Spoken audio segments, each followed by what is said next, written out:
Today I'm going to talk to you about this weird trend that I've been, I think, seeing for a while actually, but I wanted to address it today.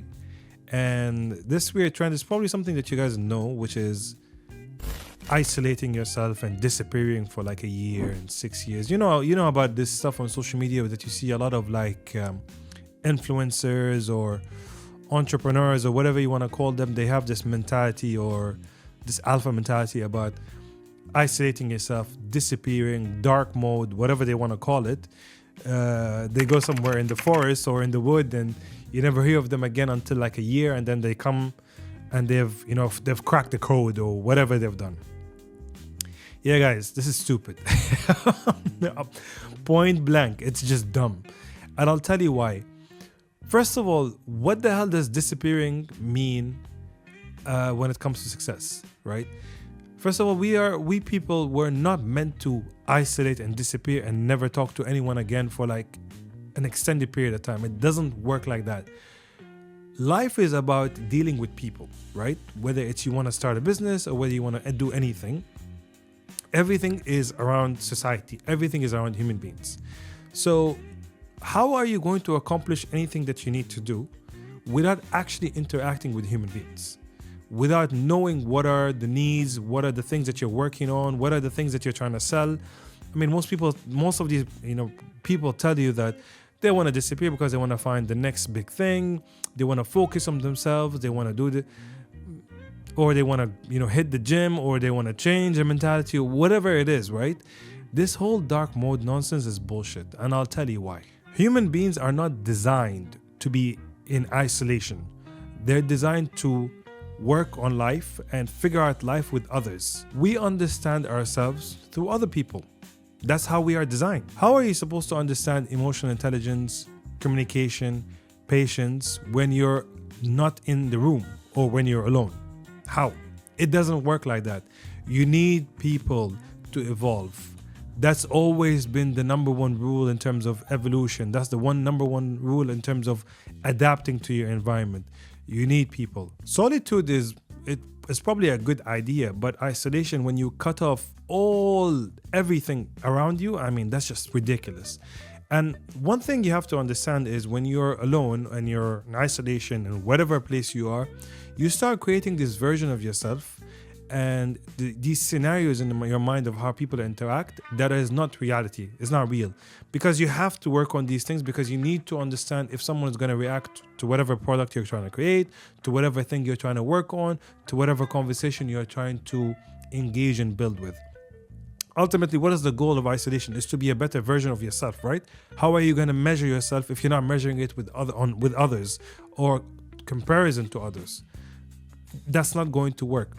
I always champion people that are kind of putting themselves in dark mode in terms of just improving themselves and focusing what they need to do. However, there is a limit, because I don't expect you, and you shouldn't be expected to disappear for 6, 7, 8, 1 year and not talk to one single human being and cut off all kind of connection to the world. Of course not. You need to interact. You need to engage with people. You need to talk to them. And actually, more than anything, this is damaging, because this could develop certain habits, and I'm not a psychologist and I don't claim to be a psychologist, but it could develop some habits within you and patterns and behaviors that are completely disassociated from who people are and who the world is. You could develop a personality that, first of all, it's not who you are, and it's based on just not talking to any human being. And then when you're hit by the real world, where people give you attitude and perhaps, punish you or even push you further because you haven't dealt with them, and then you isolate yourself more, and then, God forbid, you develop mental disorders and things happen. And I've seen it. I've seen people go through these situations where they isolate themselves and they try so hard to get a better version, and then they're hit with the real world where their results are not successful. Now, this can be in many different ways, right? You could be someone who's trying to come up with a new business idea, and you isolate yourself to work on the framework, on the blueprint. You sit and you be like, this is going to be whatever it is. You pop out after a year and say like, this is how it's going to work. Bam. Nothing works out. It's a disaster. It's a failure. Imagine what's going to happen to that person. I don't want to think about what's going to happen. They're probably going to be in depression or in despair. And it's true. I mean, it's something that is probably unavoidable simply because you've cut yourself from all the world, and people need to talk to each other. If you don't, why do you think prison is so bad? Why do you think prison, even when you're isolated, even in you're in those 4x4, walls, confined walls, even though you have yard time or whatever it is, but because it limits your freedom, obviously, and limits your interaction with other human beings. And we as people, we thrive on that. That's what keeps us sane and normal. Guys, it's simple. Growth needs friction. Isolation removes that friction. You start to overthink things, right? You start to really, sensitive is not the right word here, but you start developing anxiety, thinking that every negative emotion that you interact with, because you didn't receive it or you're not used to it, you become too sensitive, I guess. You become too sensitive to everything in your surroundings, right? If someone calls you a name, you might even react in a bad way. If someone hits your car on the road after you leave your isolation, you might react negatively and start a fight. Anything can blow up. Anything can go out of proportion, right? Can become a possible problem. And that's why you need to really have that constant flow of people, right? Because when you deal with people all the time, you adapt.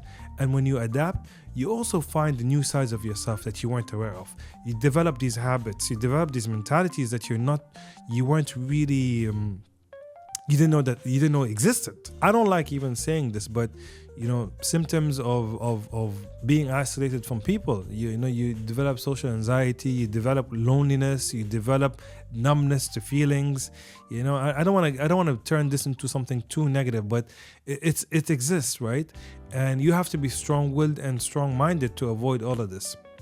So what I'm trying to say is, if you're somebody who is considering this kind of isolation and work on something granular and, I don't know, change the world or change something about yourself. And I think that's important. And don't get me wrong. I think, as I said, I champion that. I think that's very, very, very good. However, you should always have a degree of human connection. You should always give time for yourself during the day to talk to people, talk to your friends, connect. Just not to go insane, because trust me, it's a bad idea just to disappear and completely cut off everything. You might think of it that, I don't want distractions. Sure. But I'm not talking about distractions. I'm talking about still understanding there are people out there you need to interact with to understand how the world operates. And things change very quickly. And you could easily become numb. You could easily lose interest in compromising, in interacting, in being challenged in how the world is, and not you rehearsing challenges on your mind, thinking that this is how it's going to be. These are things that you need to be concerned of and be wary about, and think very carefully before you completely isolate yourself for whatever purpose you're trying to achieve. And if you're somebody who's trying to isolate themselves because you've been betrayed, you've been hurt by the world, you don't heal connection wounds by avoiding connections. That's something that will never work, unfortunately. The only way for you to heal is by connecting with people. You want to know how to possibly isolate yourself but still kind of communicate with people and connect with them? Set boundaries. Keep your circle small.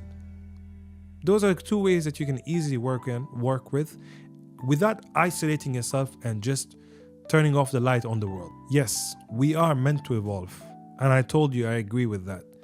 But we are meant to evolve with people, not without people. If you're trying to isolate yourself and disappear, think about these things that I talked about and mentioned in this video. If you're someone who truly understands the repercussions and the consequences of what could happen, then there's nothing for me to say. This is just my feeling, where people have been pushing this narrative online where it's a good thing, it's a healthy thing, disappearing and not talking to anybody and coming back a new person, a new man, a new woman, new business ideas, whatever it is, new body. But the damage is something nobody thinks about. And we're not robots, and we're not heartless creatures. We have feelings, emotions. That's how we are wired, and that's how we are. We connect with the world, and the world connects to us as well. So have a thought about that. Maybe I'm being over dramatic, maybe I'm exaggerating things a little bit, but this is how I really feel. And I care about people, man. I don't want to see people coming back damaged even more. You're not gonna avoid problems by avoiding people in the world. It's just not gonna happen. Guys, what do you guys think? You tell me.